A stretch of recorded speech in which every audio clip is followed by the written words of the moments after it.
नमस्कार. थंडीचे दिवस चालू झाले की प्रत्येक घरोघरी काही ना काही पौष्टिक पदार्थ बनवले जातात. त्यातलाच एक पदार्थ म्हणजे गुळपापडी. आज आपण ही गुळपापडी डिंक आणि गव्हाचं पीठ वापरून तयार केलेली आहे. त्यामुळे खूपच पौष्टिक अशी तयार झालेली आहे. अजिबात जास्तीचं सामान लागत नाही. घरात उपलब्ध असलेल्या मोजक्या साहित्यामध्येच तयार होते आणि ही जी वडी आहे ना, महिनाभर हवाबंद डब्यामध्ये अगदी छान टिकते. बऱ्याच वेळा काय होतं, गुळपापडी तयार करायला गेल्यावरती अगदी कडक स्वरूपाची बनते, मऊसूत तयार होत नाही. तर असं होऊ नये यासाठी मी व्हिडिओमध्ये भरपूर साऱ्या बारीक-सारीक टिप्स सांगितलेल्या आहेत. वडी पहा ना, अगदी मऊसूत तयार झालेली आहे. अगदी लहान मुलांपासून वयस्कर व्यक्तीसुद्धा खाऊ शकतील, इतकी मऊसूत आणि पौष्टिक अशी तयार झालेली आहे.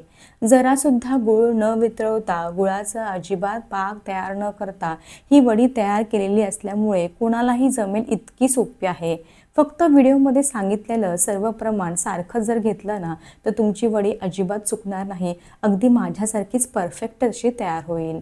चला तर वेळ न वाया घालवता रेसिपीला सुरुवात करूयात. जर तुम्हाला माझ्या रेसिपीज आवडत असतील तर चॅनलला जरूर सबस्क्राईब करा. त्यासोबतच नवनवीन रेसिपीच्या अपडेटसाठी बेल आयकॉन देखील प्रेस करा. अगदी निशुल्क आहे.